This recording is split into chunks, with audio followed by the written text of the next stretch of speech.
We need to add an addendum to the 9.4 video. There's one more thing I need to cover. It's a statement, and the statement is name an irrational number between the given rational numbers. I'm going to show you how to come up or find an irrational number between two numbers that are given to you. So what you're going to do, remember irrational numbers are basically numbers in square root form, and they're not perfect squares. Basically, there's a few exceptions to that. But basically, it's a number in square root form that doesn't have a perfect square. So what we want to do is in each of our answers, make sure we have the square root of a number. Okay, not just, we're not going to be able to write these without writing it in square root form. So the way you do this is you look at the two numbers given to you. Well, let's go with a different color. Here we go. Okay, the two numbers given to me are 3 and 4. What you want to do to help you do this, and this is just a way to find it, square this number, you get 9. Square this number, you get 16. Pick any number between 9 and 16. Okay, so it doesn't matter. 9.1 would work. I'm just going to pick 13. Again, any number can work between 9 and 16. And what we want to do is take the square root of that number that we picked, and that's going to be a number between 3 and 4.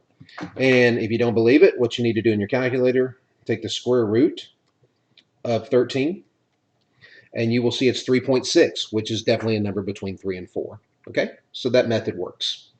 Okay, look at the next one. Now what we're going to do is do this without the negatives. Forget the negatives are there. It's just going to affect our answer. It's not going to affect how we do it. I'm going to go ahead and square 5 and get 25. I'm going to square 4 and get 16. I'm going to pick any number in between. Let's say 17. That's a good prime number. So 17. Now I'm going to take the square root of 17, but because these negatives are here, I'm going to put a negative on the outside. You never want to put the negative on the inside unless you're dealing with imaginary numbers, and that's not till Algebra 2. So the negative goes on the outside. And if you want to make sure your answer is correct, just take the square root of 17 and make sure it's somewhere between 4 and 5. And it is. It's 4.213, blah, blah, blah, blah, blah. So with the negative on there, it's between -4 and -5. Look at the next one. The window's a little smaller, but it's not going to be very hard for us. We're going to square this one, 144. I have a calculator for the next one. So 12.2 squared, and I get 148.84. I'll just say 148. It really doesn't matter. So I pick a number between 144 and 148. I'm going to pick 145.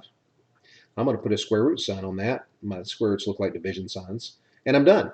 There's no negatives to deal with, so it's just -145. Again, you can check your answer easily. Take the square root of 145 and make sure it's 12 point something. Okay? Last one of these. Again, the negative's not going to affect how we do this. I'm going to square 5 and get 25. I'm going to square 4.9 and get 24.01. That is really close. So I'm going to pick anything between 24.01.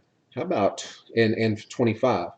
How about 24.3? Let's take the square root of that. And let's put a negative on the outside because I've got negatives here. And again, let's test it. Take the square root of 24.3.